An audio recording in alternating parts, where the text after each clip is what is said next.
¿Quieres que nos sintamos? Marta, como ¿Cómo queráis. quieres? Siéntate aquí. Da igual. Don Jorge, Gracias. por aquí.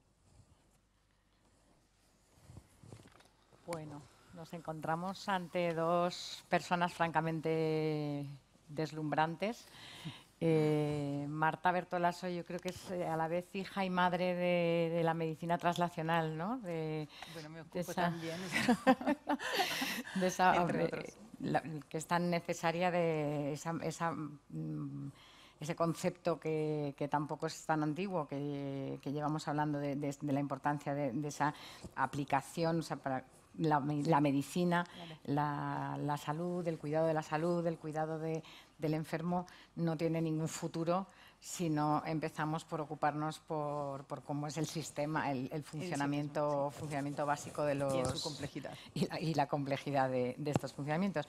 Y el doctor Trainini es nada más y nada menos que yo diría el pionero, por lo menos yo no he leído nada anterior a lo que ha escrito él, y ahora sí se están escribiendo más cosas, pero sí el primer libro escrito de verdad que salió sobre la medicina de la complejidad es absolutamente fascinante. O sea, es una nueva interpretación del ser humano y de la relación del ser humano con su entorno, ¿no? De la interacción.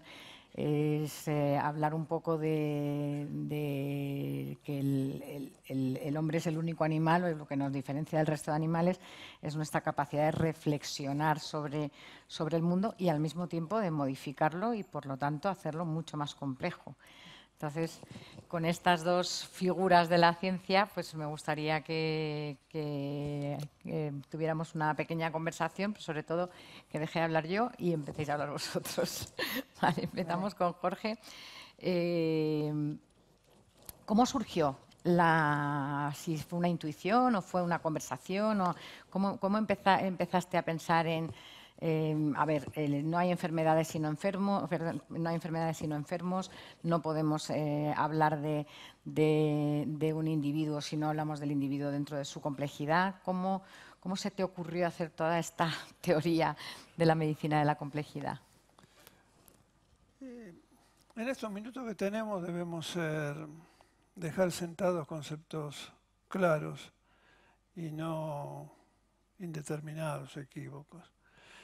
Y fundamentalmente, cuando uno habla de este tópico, debe entender que no somos estructuras físicas, sino que somos estructuras psíquicas en una materia física. Y creo que este es el gran dilema de las ciencias humanas, de las ciencias fácticas, porque nos encontramos ante una conciencia. Y empecé a pensar en esto cuando me di cuenta que la medicina no había salido de su esquema mecanicista, un sistema newtoniano, cartesiano, galileano, si se quiere, en el cual se manejó durante 3 siglos con causa-efecto y se sigue manejando todavía con causa-efecto.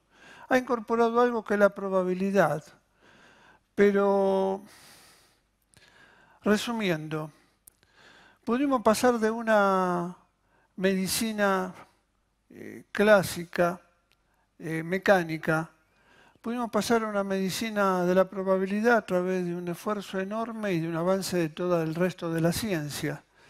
Esto se impulsó fundamentalmente a través de la termodinámica con Boltzmann y a través también de ese enfrentamiento que hubo entre Boltzmann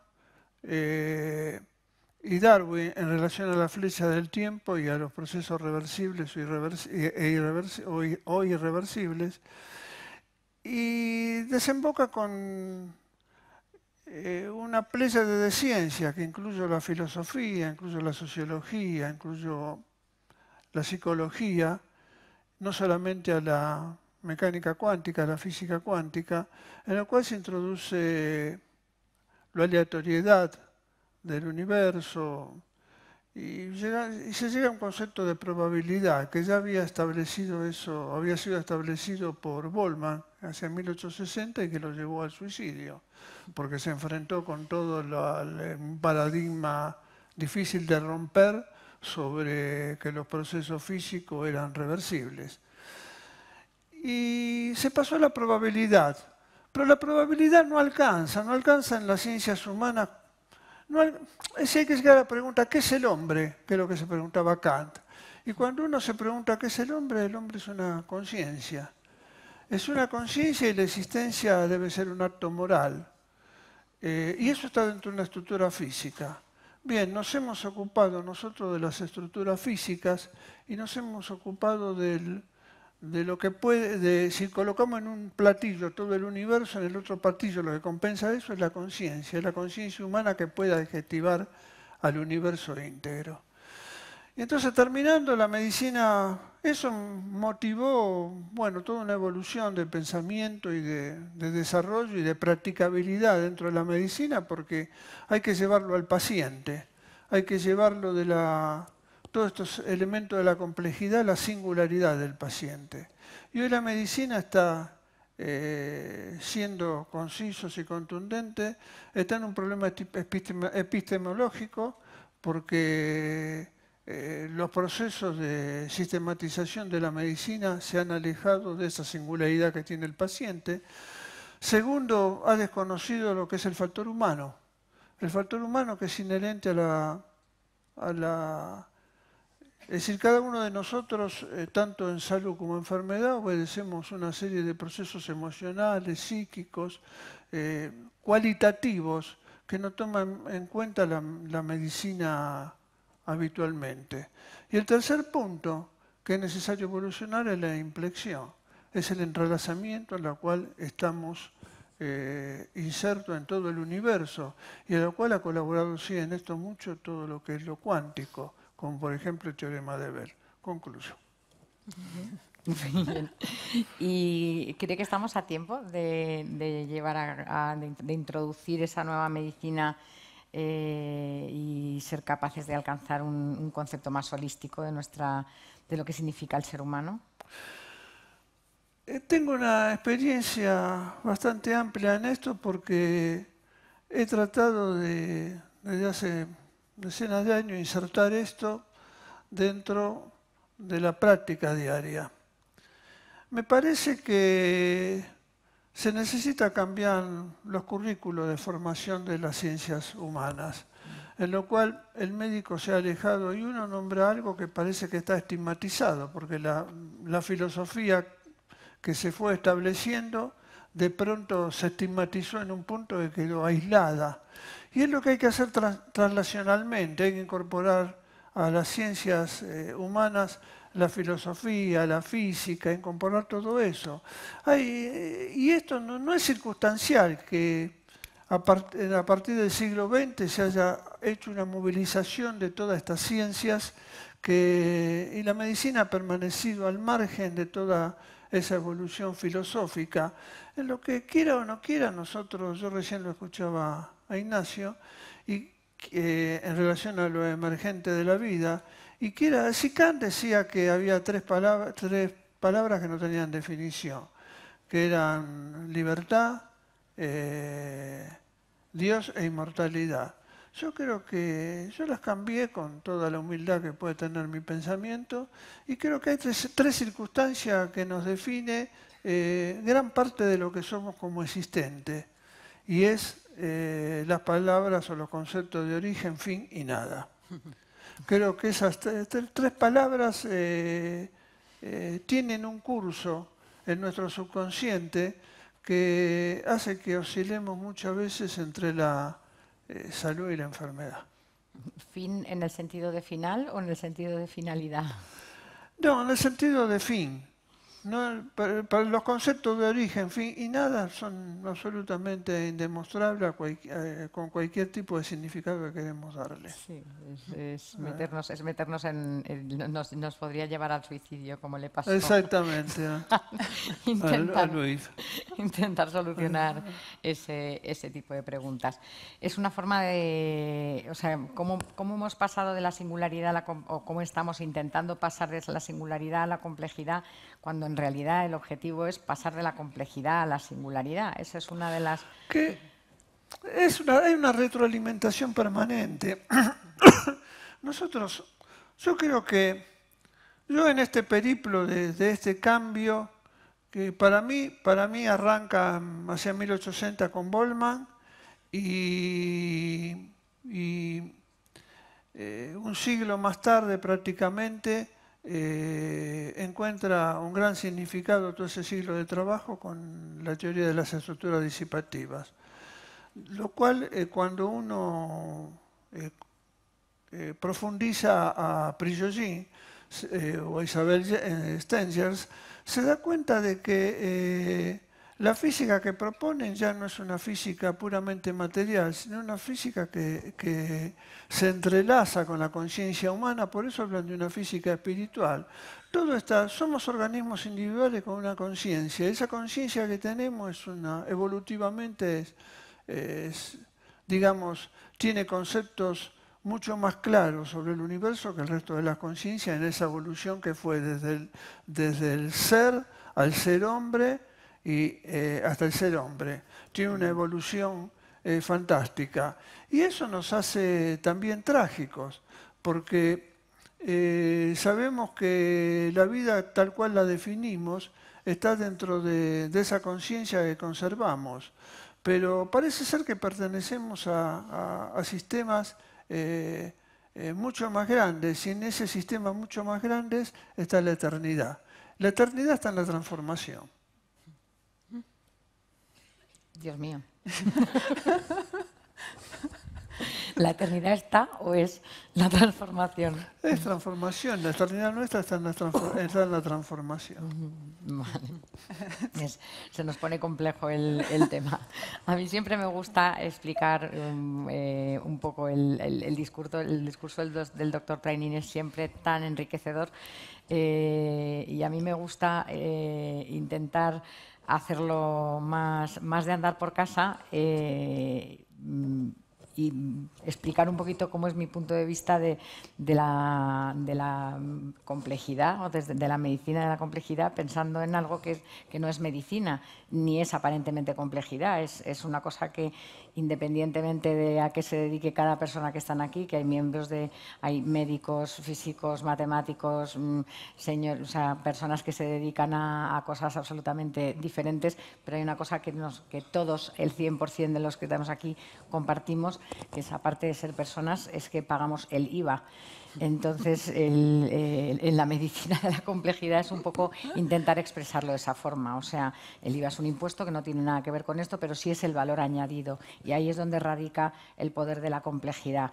O sea, es intentar pensar que las meninas tienen el mismo valor que los pinceles, el óleo y el lienzo en el que están pintados.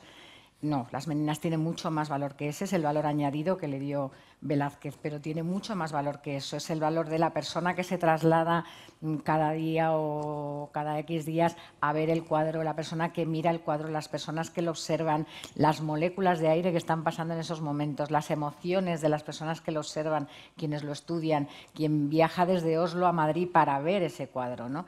Pues evidentemente tiene un valor que va muchísimo más allá de lo que cuestan los pinceles, el lienzo y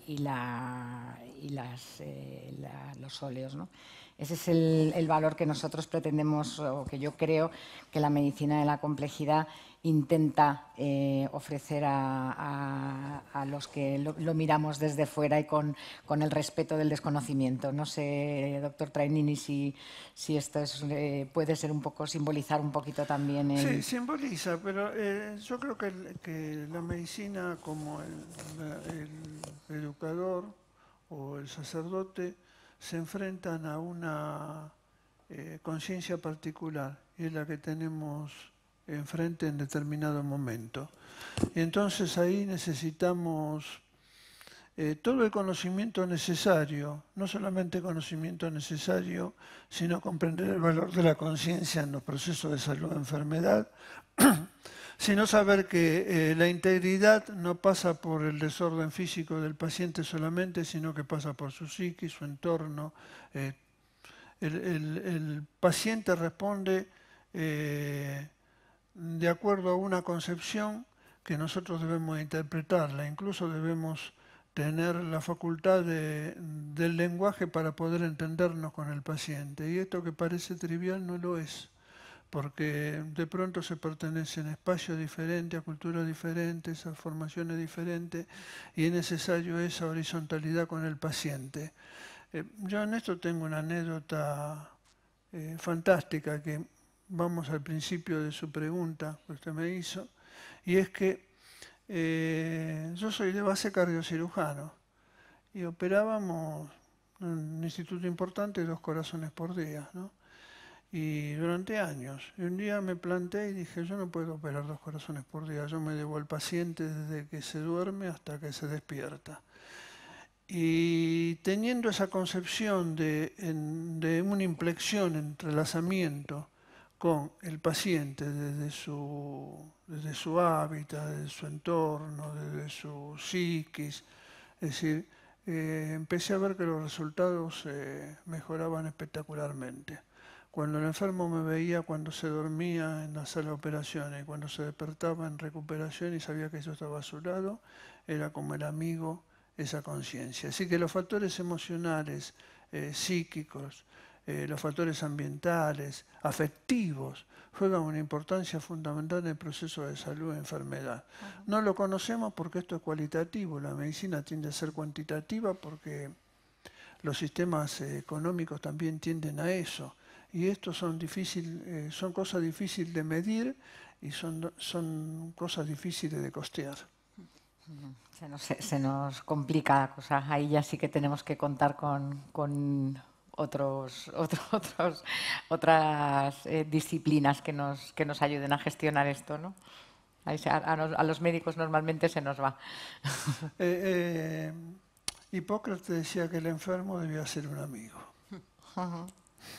Sí, es el proceso de cómo ha evolucionado la relación médico-paciente, ¿no? Yo creo que el amigo en base de la confianza, ¿no? Ante el enfermo debemos recapitular mucho en la formación médica de todas estas cosas, porque ante el enfermo necesitamos utilizar también lo que utilizaban los griegos, el epoyé. El epoyé era la suspensión de todo tipo de afirmación o negación de algo.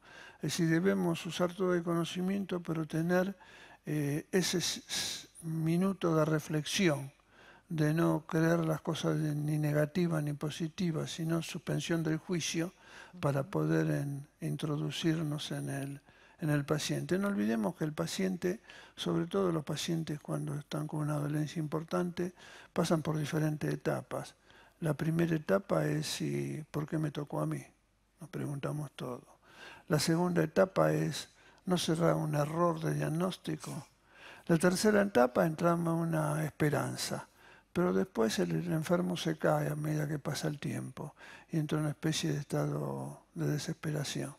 Y me parece que se abandona. Entonces me parece que son todas esas circunstancias, son circunstancias que debemos manejar no solamente el médico individualmente, sino con el entorno. Y eso tiene mucha implicancia en todo lo que estamos hablando, de la impresión, la complejidad y trasladar todos esos factores emocionales.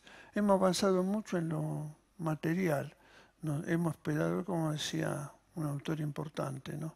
Tenemos que hacer un alto para esperar el corazón del hombre. Es muy bonito. Eso, pues me gusta esa frase para terminar esta primera parte de la intervención del doctor Tainini. Y ahora me gustaría, Marta Bertolaso, la doctora Bertolaso es de formación bióloga y doctora en filosofía, ¿no? Que me parecen una mezcla absolutamente fascinante. Y a mí me gustaría que nos contaras un poquito cuál es el papel de la filosofía moderna, la filosofía de la ciencia moderna, y qué papel puede jugar en esas transiciones de las que nos habla el doctor Trainini o en las que trabajas tú de forma cotidiana. Gracias, Lola, y gracias al doctor Trainini, porque pienso que ya de alguna manera ha mencionado las transiciones que me parecen más relevantes. Pues esta pregunta podría tener distintas respuestas, ¿no? Porque desde siempre los filósofos se han preguntado sobre la relación entre las partes y todo. Y esto es lo que está detrás de ese concepto de complejidad que ahora nos ha mencionado en el plan, en el contexto de la medicina. El doctor Trainini también se mencionó antes en esa presentación fantástica que Ignacio nos dio la oportunidad, ¿no?, de escuchar. Y creo que lo que añadió ahora el doctor Trainini es más bien el hecho que tenemos que tomarnos cada vez más en serio el papel que juega el todo en esta dinámica. Y en este caso el todo es precisamente la persona humana. Y para contestar desde mi perspectiva, porque claramente soy un poco el típico híbrido de la sociedad contemporánea, ¿verdad? Porque es que una facultad científica y la filosofía, pero como también hemos oído, acabamos de oír, hace falta cada vez más hoy en día juntar las disciplinas científicas con las humanidades. Y en particular la filosofía. Y en particular la filosofía, bueno, sí, pero esto no lo puedo decir yo, porque siempre parece que nos ponemos... Ah, bueno, eso lo puedes decir tú. Entonces, yo creo que el punto más interesante por los temas de complejidad en los temas generales es el siguiente. Hemos heredado de alguna manera una filosofía que no es la filosofía antigua, sino es una filosofía más moderna, que nos ha llevado a pensar en términos de interacciones entre cosas que en principio, por una física muy específica que también conocemos, ¿no?, son entre cosas que en principio son inertes. Entonces, las dinámicas que rigen esas interacciones son más bien dinámicas de causa y efecto, son dinámicas mecánicas. Y son lineares y pueden ser reversibles, en principio, por la matemática y la física que tienen detrás. Y en cambio, por la física del último siglo y otras ciencias de la complejidad que se mencionaban antes, ¿no?, ahora conocemos cada vez mejor, tenemos que razonar más bien en términos de relaciones. Y esto quiere decir que la relación entre las partes y el todo no es simplemente que tenemos que entender el todo como algo que emerge de la suma de las partes o de las propiedades de las partes, sino más bien que las relaciones específicas entre las partes constituyen una función emergente y que por ser emergente tiene una influencia causal, perdón, después dejo de utilizar palabras, digo que pueda resultar sin café algo, digo, pero por lo menos eso es lo que dicen los estudiantes, ¿no? Pero digo que tiene una relevancia causal. Esto quiere decir que tanto en las organizaciones sociales, todavía más, yo creo que el hombre y la medicina es paradigmático en ese sentido. Pero esto también se puede decir para las células en nuestros tejidos y se puede decir de las aves organizadas para producir ¿no?, lo que producen. Y esto tiene consecuencias muy importantes. Eso tiene consecuencias muy importantes porque quiere decir que las funciones específicas de las partes y las propiedades de las partes dependen de alguna forma del conjunto. Y bueno, si piensan no sé cuántos aquí, puedo preguntar, puedo utilizar ¿cuántas personas aquí están que trabajan en empresas? ¿En empresas? Sí. ¿Vale? ¿Y científicos? Vale, bueno, una minoría. Vale, entonces voy a utilizar más bien ejemplos de cuando se ha constituido un nivel de organización, Las personas funcionan dentro de ese nivel de organización por los patrones que rigen la lógica y la información que se genera dentro de ese nivel. Y por eso a veces es muy difícil mover personas de un nivel a otro.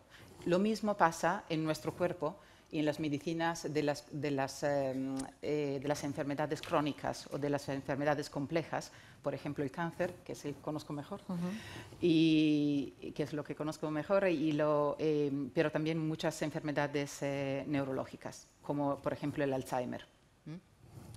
Os pongo un ejemplo muy práctico de Alzheimer, ¿no? Cuando se intentó, llevamos trabajando en un proyecto empírico con personas enfermas de Alzheimer y médicos.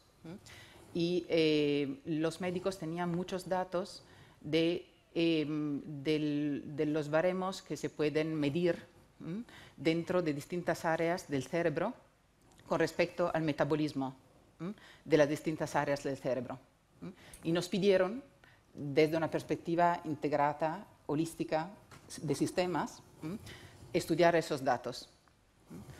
Y no hubo manera de predecir, de poder decir algo predictivo sobre la enfermedad de Alzheimer, mirando a los datos que teníamos, que eran muchos, de metabolismo de las distintas áreas del cerebro. Por neuroimagen funcional, o sea que tenéis...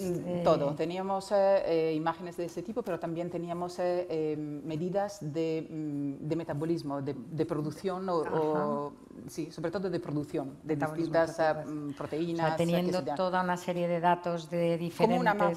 Como una mapa de nuestro cerebro que está organizado por áreas funcionales, como sabemos, y teníamos datos de cada área. Pero ningún dato de estos era predictivo. Entonces, lo que decimos fue pues, que vamos a intentar mirar a estos mismos datos desde una perspectiva integrada y sistémica. Y miramos a las relaciones, a las proporciones entre datos, entre las distintas áreas. Y cuando empezamos a mirar no a los datos particulares de las áreas, sino a las medidas, ¿no? a las relaciones, a las proporciones entre áreas, que son datos dinámicos, claramente, pues allí sí que ya tuvimos correlaciones que eran relevantes para predecir, para poder decir algo más preciso y más concreto sobre la posibilidad de desarrollar en un tiempo X la enfermedad. Tú me dices cuándo tengo que... predictivos, ¿no? Sí, sí, tranquila, estamos muy bien de tiempo. Que es la búsqueda de modelos predictivos a través de los diferentes, ¿no? Sobre todo mirando a las relaciones y no simplemente a los datos particulares. Ese es el punto. Y esto creo que mirar a las cosas desde una perspectiva de la complejidad y en ese sentido desde una perspectiva holística, de patrones de sistema, y no de valores particulares. Esto nos abre nos abre nuevas posibilidades. También yo creo de predicción en términos cuantitativos, pero como usted mencionaba antes, esto requiere una nueva epistemología. Esto requiere una nueva manera de mirar a las cosas y también una nueva manera de medir a las cosas y desde luego, y sobre esto estoy súper de acuerdo con lo que se mencionaba antes, nuevas instituciones que sean capaces de llevar esto. Porque es claro que en los hospitales, a veces a nivel de gobiernos, no tenemos los instrumentos y en esto voy a decir algo que puede provocar, pero tú me paras, ¿vale? Digo, es que si es por provocar, difícilmente te voy a parar yo. No, yo creo que, uno de los problemas filosóficos, culturales, que tenemos por el mecanismo y el reduccionismo que he mencionado antes, es que a veces hacemos preguntas que son irrelevantes y no preguntamos lo que es más necesario, lo que sería más oportuno preguntar. Os pongo dos ejemplos. A veces nos preguntamos sobre si existen o no existen, si existe o no existe materia orgánica. en otros planetas, así, en otros mundos, ¿vale? Y no nos preguntamos por qué hablamos de materia orgánica. Los organismos, materia orgánica, decimos materia orgánica porque los organismos vivientes están constituidos por esta materia. Pero no es porque no podemos encontrar esta materia orgánica en otros lugares. El problema no es ese. El problema es porque ese organismo específico utiliza solo eso. Y eso nos lleva al tema de información que se mencionaba antes. Digo, el mundo, especialmente el mundo viviente, se estructura de una manera que selecciona todo el tiempo. Y creo que por allí, por lo menos eso es lo que entiendo también yo de lo que decía el doctor Trenini aquí de la medicina de la complejidad, tenemos que tomarnos mucho más en serio la capacidad que la persona particular tiene de entender, de dar sentido, de encontrar un fin, a lo mejor, dentro de circunstancias que pueden parecer una paradoja en su vida, que puede parecer como todo un problema. Esto quiere decir, por ejemplo, que no hay una sola manera de ser sano, ¿no? Igual que no hay una manera tener salud. De tener una enfermedad. Esto es, ¿no? Y esto, a mí me parece que esto pide a la medicina contemporánea una reflexión mucho más amplia en la línea de lo que decía también el doctor Trenini, que tú mencionabas también, ¿no?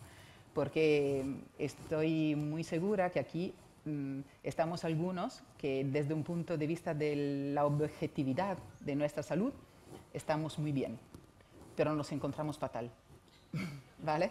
Y habrá personas que en cambio tienen alguna enfermedad objetiva, pero que no por lo que estoy diciendo yo, pero por el contexto y el conjunto están disfrutando muchísimo y dicen, pues sabes que me encuentro fenomenal. Con esto no quiero decir que... Se te oye bien, de todas maneras. ¿Lo puedo llevar sí, así? Digo, si no, ya. Vale, muchísimas gracias. Sí. Esto siempre, la tecnología, ¿verdad? Digo, con esto no quiero decir que no hay una objetividad médica, científica, sino que la persona humana tiene mucha más capacidad y recursos en términos energéticos, que quiere decir también espirituales, digo, porque es parte de la energía que podemos utilizar, ¿vale? Para salir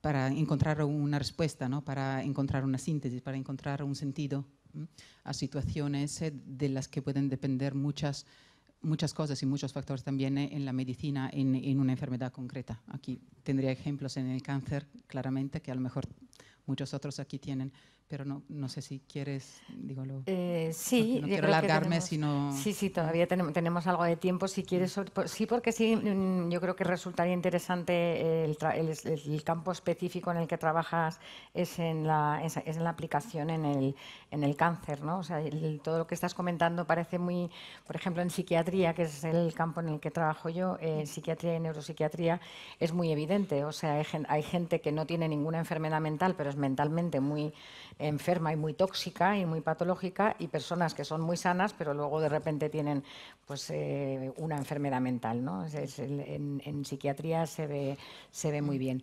Y también a mí me da la sensación desde la psiquiatría de enlace, que es lo que yo he hecho fundamentalmente toda mi vida, es muy llamativo las maneras de enfermar tan diferentes que hay en las personas con cáncer.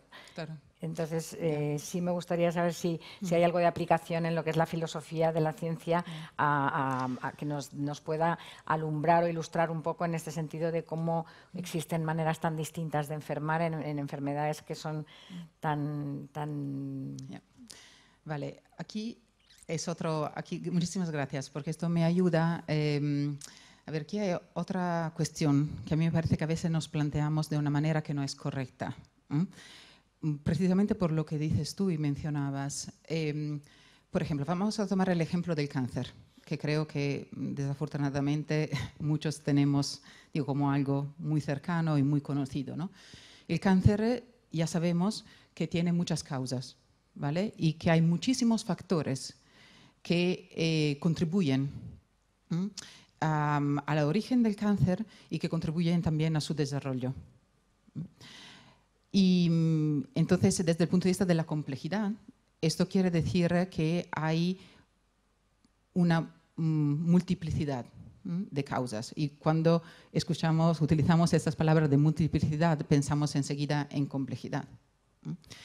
Pero en la medicina cada vez más queda claro que si seguimos preguntándonos sobre todos los factores que contribuyen al cáncer, no vamos a conseguir ninguna respuesta a la pregunta fundamental, ¿qué es el cáncer? Porque seguimos llamando a todas esas enfermedades, que desde algún punto de vista pueden ser consideradas enfermedades distintas por las moléculas que están involucradas, cáncer. Entonces, eso es un ejemplo muy interesante del precio, de una visión reduccionista del mundo y de las cosas, ¿no? Porque si estamos dentro de ese framework, seguiremos buscando por moléculas particulares y no nos vamos a interrogar sobre la relevancia de las interacciones, por ejemplo, de las células dentro de un tejido o de un tejido dentro de un órgano o de la persona con su entorno. Y en cambio, sabemos que, por ejemplo, patologías como el cáncer muchísimas veces están relacionadas con situaciones de estrés. Y no solo por el estrés, y no principalmente, gracias a Dios, por el estrés de correr todos los días para ir a trabajar, sino por factores de estrés más bien emotivos, de cansancio, y eso es de un gasto energético de nuestra psicología, de nuestra biología. Y esto tiene que ser sobre un tiempo, ¿no? El tiempo también es muy importante. Entonces, donde quiero llegar es que la pregunta más importante también desde un punto de vista médico que tendríamos que preguntarnos es ¿por qué no desarrollamos un cáncer todos los días? Porque si son muchos los factores con los que el cáncer está relacionado, está claro que cada uno de nosotros, de hecho, tendría que desarrollar un cáncer todos los días, desde un punto de vista estadístico. Pero por el tema de homeostasis, por el tema que también esta complejidad está gestionada y está como de alguna manera estructurada dentro de una identidad funcional que funciona como una unidad. Y cuanto más fuerte es esa unidad, más toda esa información que se maneja y que se genera todo el tiempo puede estar como compacta. Se puede organizar alrededor de una finalidad única. Eso es lo mismo que pasa en las empresas. El tema y el problema que estamos debatiendo con empresas en este momento es precisamente cómo vamos a motivar a la gente dentro de nuestra empresa a las transiciones digitales, por ejemplo, con las que nos estamos enfrentando. Clarísimamente, el riesgo podría ser un aumento de complejidad a distintos niveles, sin más. Y lo peor no es el aumento de complejidad, sino el hecho que si esta complejidad no está como equilibrada con una identidad fuerte, que es la identidad que antes nos mencionaba el doctor Zanini en la persona, en la medicina, pero en las empresas es la capacidad, por ejemplo, del director general de transmitir una motivación fuerte. Lo que pasa es que las partes dejan de funcionar con una especificidad local para el bien del todo, para el bien del conjunto.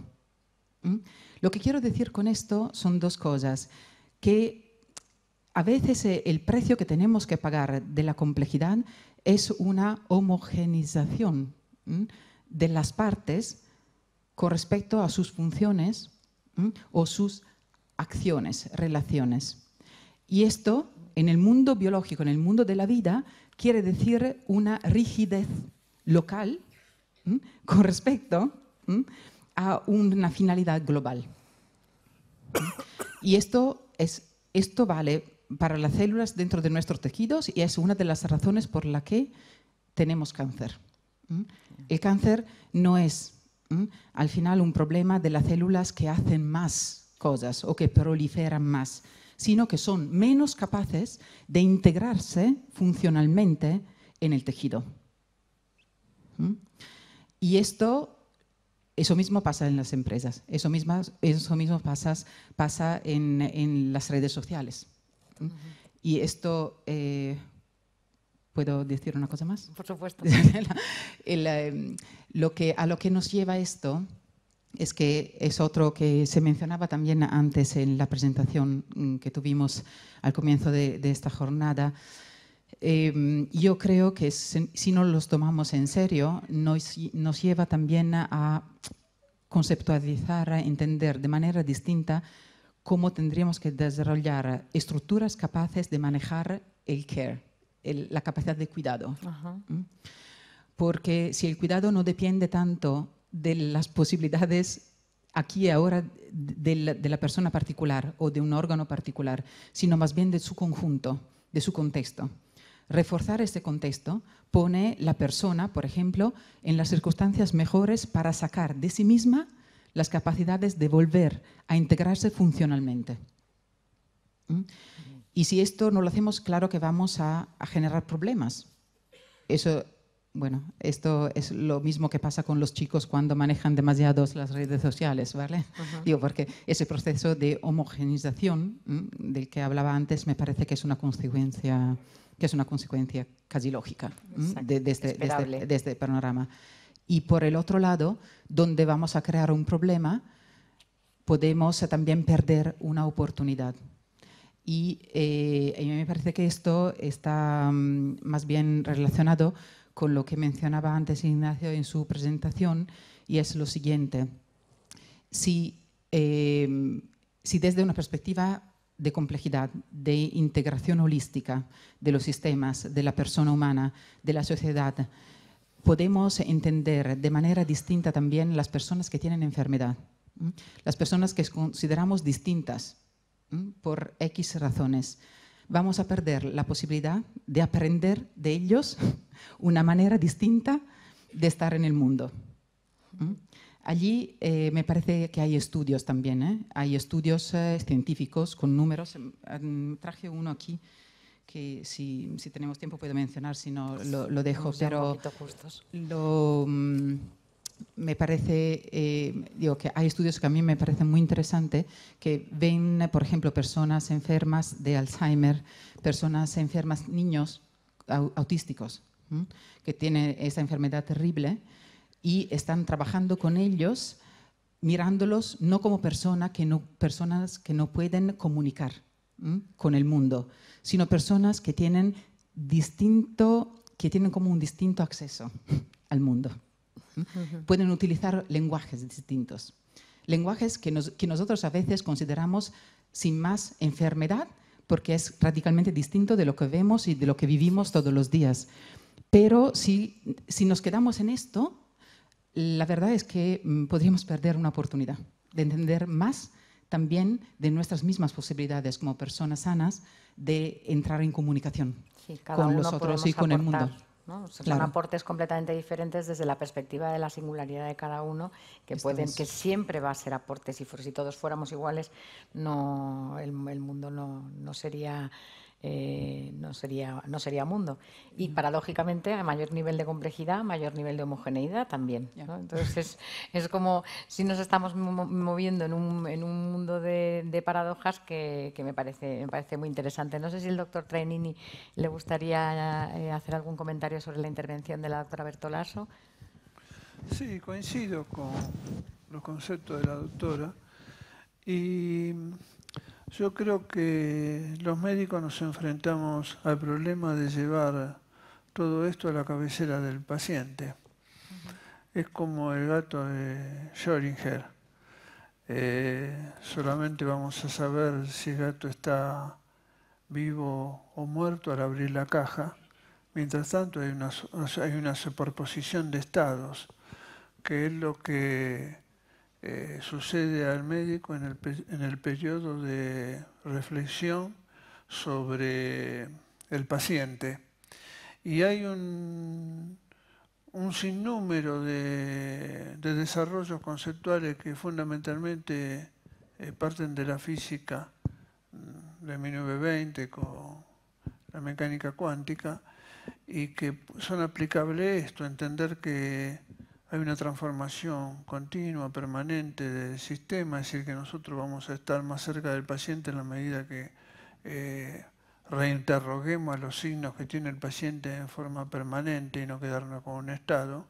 Segundo, entender la sensibilidad de las condiciones iniciales, de la cual parte todos los sistemas, que tiene mucha importancia, sobre todo a nivel esto de pediatría, ¿no? Nosotros hicimos experiencia en hospitales pediátricos con este tema. Por ejemplo, en pediatría la sensibilidad de las condiciones iniciales de los niños tienen enorme importancia no solamente en el futuro físico del niño, sino en el futuro de su mentalidad, en su integridad. Entender que pertenecemos a haces de trayectoria, salir de causa-efecto, en la cual nos intenta poner la medicina basada en la evidencia, en la cual la medicina se va transformando en un manual de procedimientos y aleja al médico de todo ese proceso reflexivo que debe tener ante el paciente. El principio de incertidumbre, saber que nosotros adjudicamos ante una variedad de factores, como recién mencionaba la doctora, nosotros de pronto adjudicamos a un factor el hecho, sin saber que el principio de incertidumbre nos impide saber realmente qué es lo que está pasando o a qué obedece ese mismo proceso. Los médicos somos muy proclives, ¿no?, a hacer un tiro de escopeta con la terapéutica. Nos llevamos muy mal, claro, manejamos muy mal la incertidumbre. Así es. Entonces, me parece que todos, saber el concepto del tiempo. El concepto del tiempo físico juega en la enfermedad un papel fundamental. Primero, en la enfermedad siempre encontramos 3 tiempos perdidos. El primer tiempo perdido es el de la enfermedad, hasta que se manifiesta. El segundo tiempo perdido es el del enfermo, que tiene que concurrir a la consulta. Y el tercer tiempo perdido es el del médico. Entonces, el tiempo juega en la enfermedad un valor fundamental. Lo mencionaba la doctora cuando mencionó el tiempo, el estrés. Yo tengo dentro de lo que he escrito un capítulo que es enfermedad del tiempo, que tiene que ver con esa situación, sobre todo en las grandes ciudades, en las cuales somos partículas que andamos... Somos como partículas que andamos colisionando con todo el resto en forma permanente y obviamente nos desviamos, nos destruimos, nos reorganizamos. Y a veces contra nosotros mismos. Exactamente. Es decir, y esa corrida contra el tiempo es la causa de desórdenes mayúsculos, pero no solamente psíquicos, sino produce descarga de neurotransmisores, descarga de catecolaminas, descargas de cortisol. Es decir, situaciones que la civilización con su avance de pronto es demasiado tecnológico y no está pensado reflexivamente a donde tenemos que llegar, que es a un humanismo. Exacto, que es a donde yo, y sí me gustaría con esto a lo mejor pues sacar unas pequeñas conclusiones sobre algunas notillas que he ido cogiendo. Y sí, efectivamente, o sea, la tecnología hay que saber utilizarla. O sea, hemos dicho que si algo caracteriza al ser humano es su capacidad de reflexionar sobre lo que hacemos en el mundo y sobre lo que significa el mundo. Una capacidad de reflexión que implica una capacidad de modificación. Una capacidad de modificación que está paradigmatizada, o no sabría qué palabra decir, en la tecnología y en cómo la tecnología puede al mismo tiempo cambiar y modificar lo que nosotros mismos estamos cambiando y modificando. Aquí me quedo con una frase muy importante que ha dicho el doctor Trainini, que me la he apuntado y me la voy a grabar, que es la existencia del hombre debe ser un acto moral. En este sentido, yo creo que cuando estemos manejando y trabajando sobre tecnología y sobre cómo modificar el mundo, tenemos que dirigirnos hacia esa idea que acaba de transmitir el doctor Trainini. Nuestra existencia aquí no tiene que ser un acto moral.